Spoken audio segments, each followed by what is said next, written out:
Good evening and welcome to the show, School Board Director Hersey. Thank you for having me back. Always a fun time when I get to spend some time chatting with you guys over at Converge. I appreciate the offer.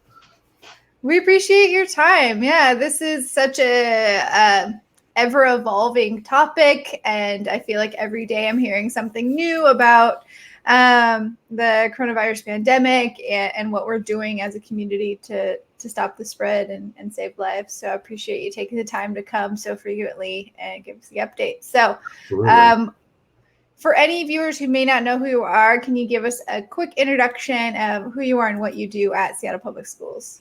Absolutely. Well, at Seattle Public Schools, first off, my name is Brandon Hersey. I serve as the school board director for District 7, which is Southeast Seattle. So if you think about it, everything's south of I-90 and in the east of the city. But in my day job, I teach second grade down in Federal Way Public Schools.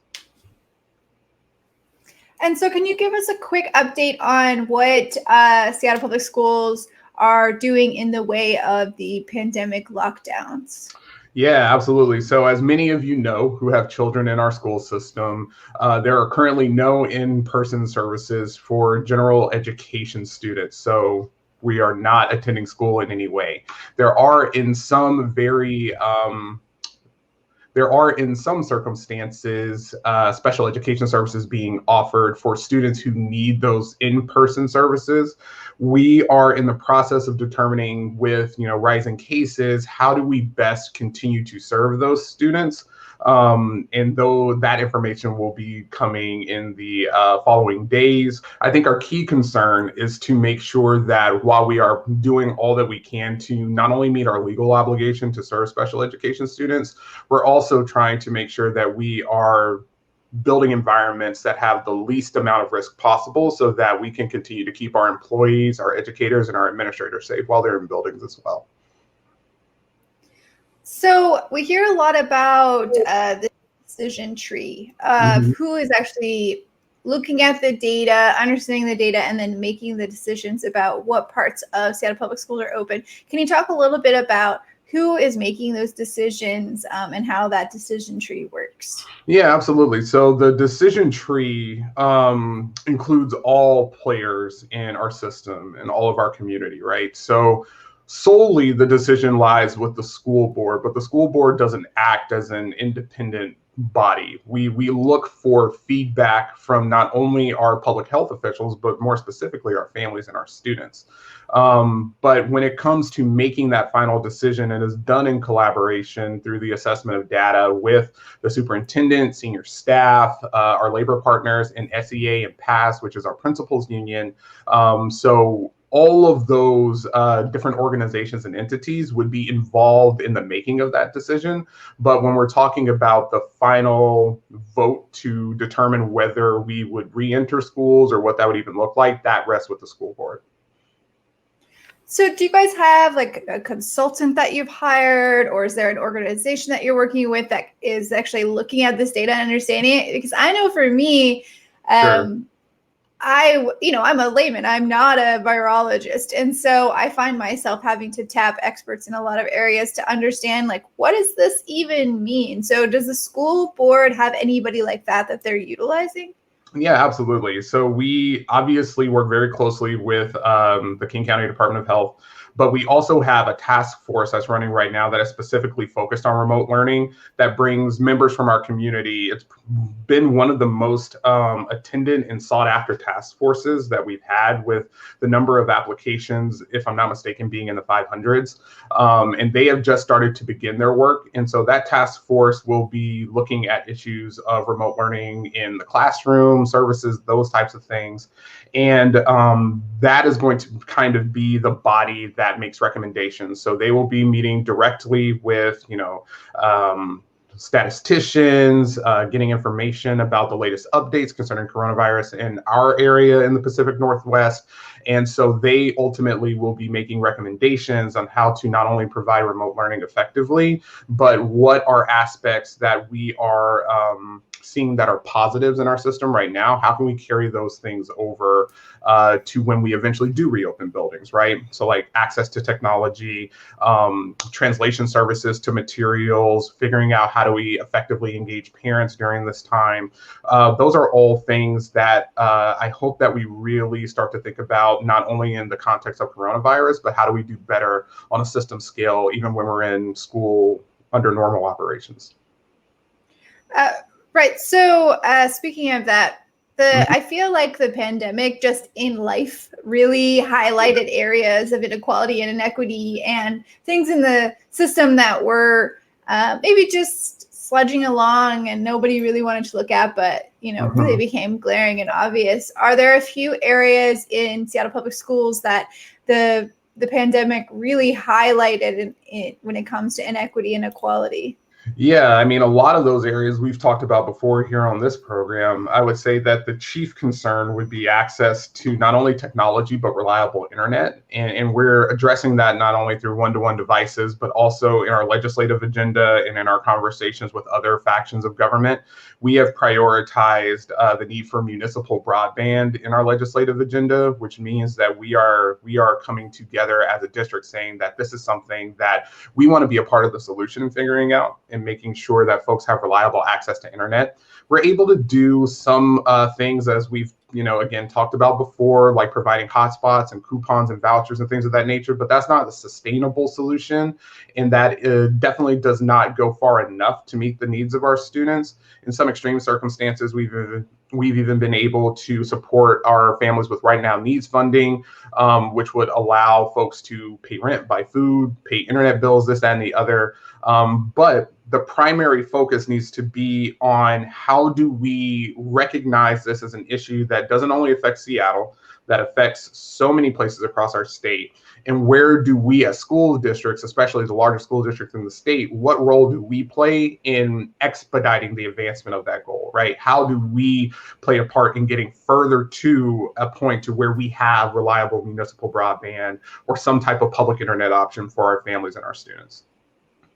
Yeah, I've actually, I was reading an article about, I think it was in Colorado, a town did that. They just weren't getting reliable internet to a lot of areas. And I mean, there were students that were going to like the McDonald's parking lot one town over so they could like log in to do their homework. And so the city and the school district was like, you know what, I think we're going to offer it. So yeah, I was just reading about that as a solution and that a lot of cities are working on that, but there's a lot of lobbying against it from obviously the broadband providers. So it's like the school boards versus, no, you're right. Sorry, I didn't mean to speak over you. Yeah, lobbying from all the typical people who do not like to see progress happen.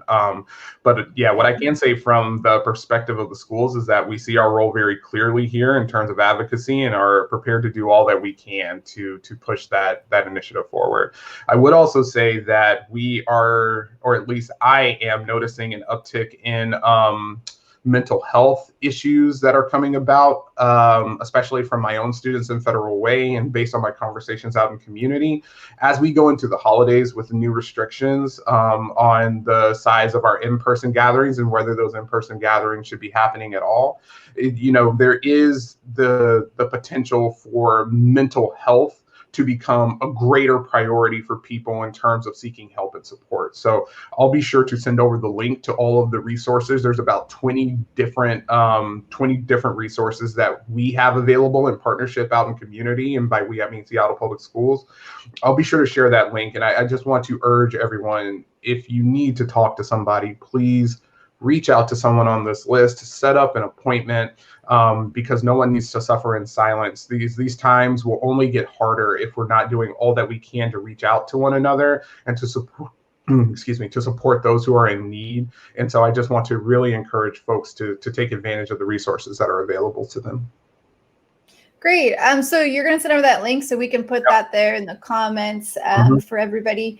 And I just had a couple of questions about around the data for schools. So when I was preparing for this interview, I was finding that there's a lot of gaps in the data for schools, and a lot of it is like crowdsourced, and there's not really been a lot of scientifically conducted studies around going back to school and the spread of coronavirus. And I think that a lot of these studies are used to make the argument the outcome for students is going to be worse than the risks that we take putting them back in schools with COVID.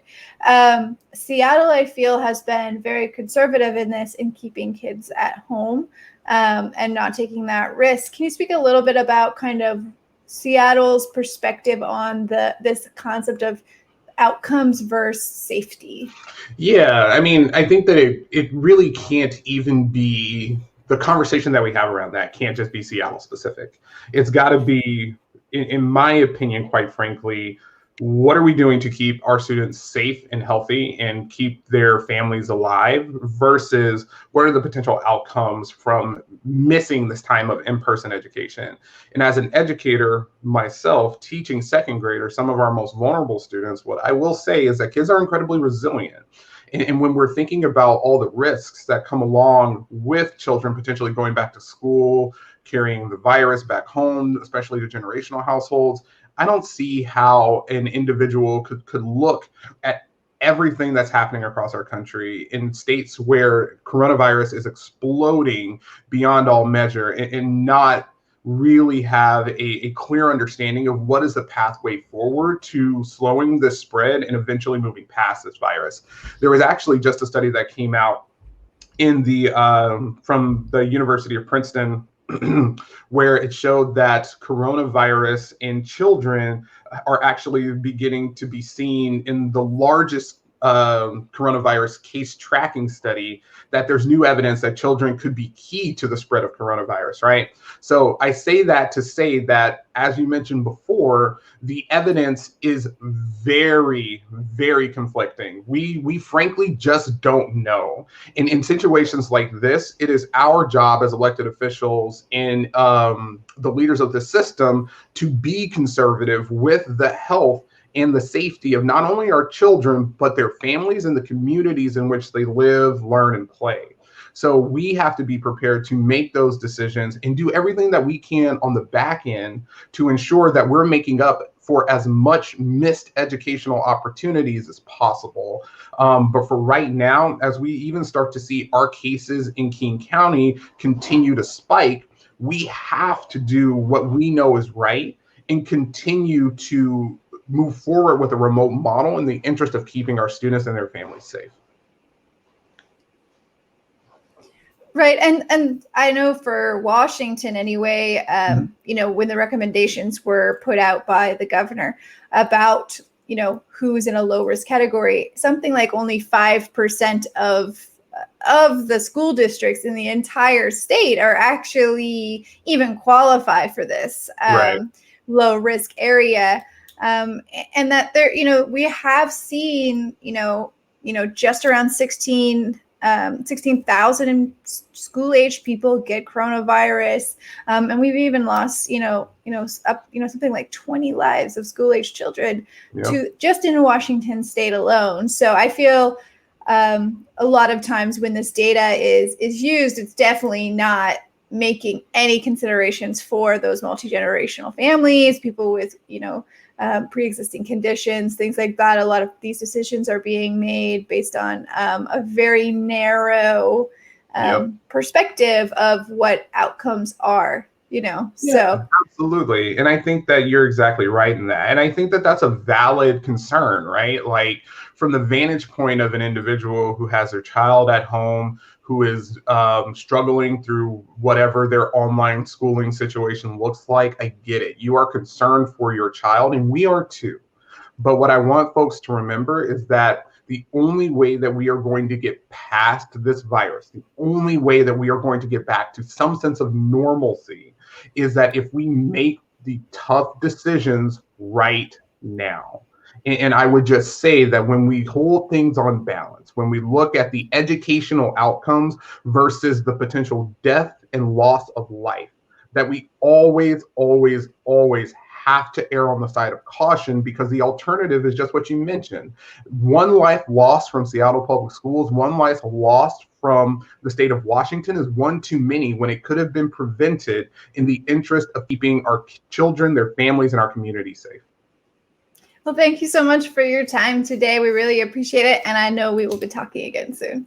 Absolutely. Thank you. And I appreciate y'all doing the great work and reporting that y'all have been doing for the past few months. Keep it up. We are all here to support you.